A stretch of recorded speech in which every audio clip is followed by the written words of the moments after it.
Lei è in Italia tutti i giorni, no?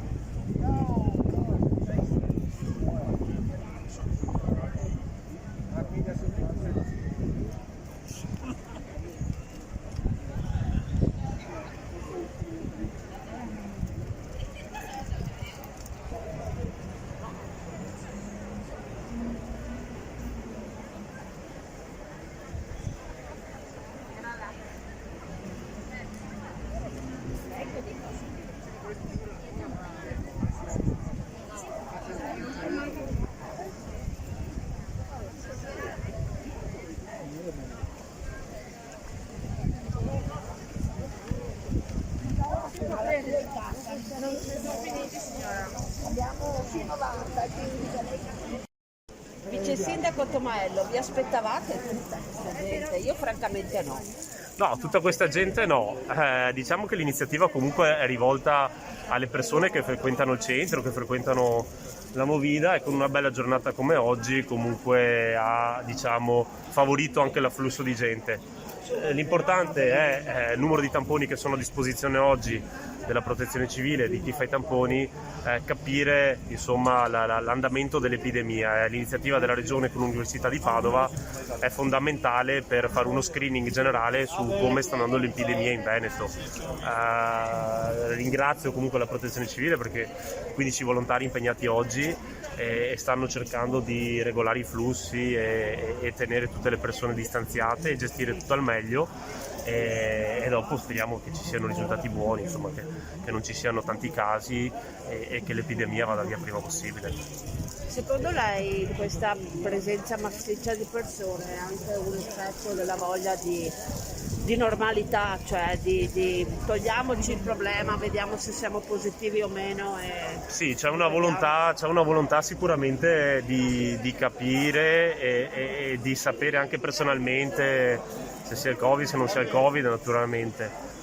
Però bisogna sempre stare attenti, cioè non è che facendo il tampone oggi si è a posto per tutta la vita e si è a posto, no, bisogna continuare a sapere che comunque il Veneto come le altre regioni d'Italia sono a rischio e quindi bisogna continuare a tenere mascherine, distanziamento, evitare assembramenti e stare molto attenti. La bella stagione porta adesso a uscire, andare a pranzo o a stare in compagnia, però dobbiamo tenere presente che non siamo fuori dall'emergenza e quindi il consiglio che diamo, e che ringrazio anche la Protezione Civile perché lo sta, prima andando dove c'era la coda, diciamo, hanno fatto più volte, hanno ricordato questa cosa, che comunque non siamo fuori dall'epidemia e bisogna stare distanziati, tenere la mascherina e comportarsi bene. Grazie. Io mi occupo di assistenza familiare, quindi andiamo ad assumere assistenti familiari per anziani e quant'altro, quindi per scrupolo e per rispetto l'ho fatto già un po'. Questa iniziativa era stata pensata nell'orario dello spritz, no?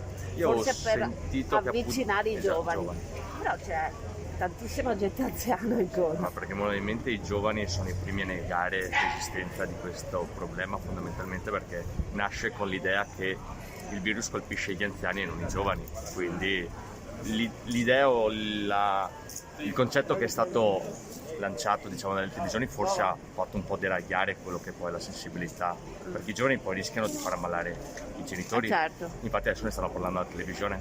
Certo. No. L'idea forse iniziale è stata l'errore. Okay.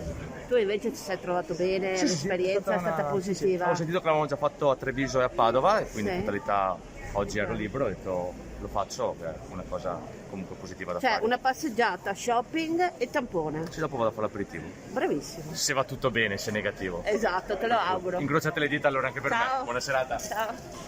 Mauro Modina, anche tu hai partecipato Certo. alla campagna di screening. Era il tuo primo tampone o ne avevi già fatto? Primo. Che esperienza è stata?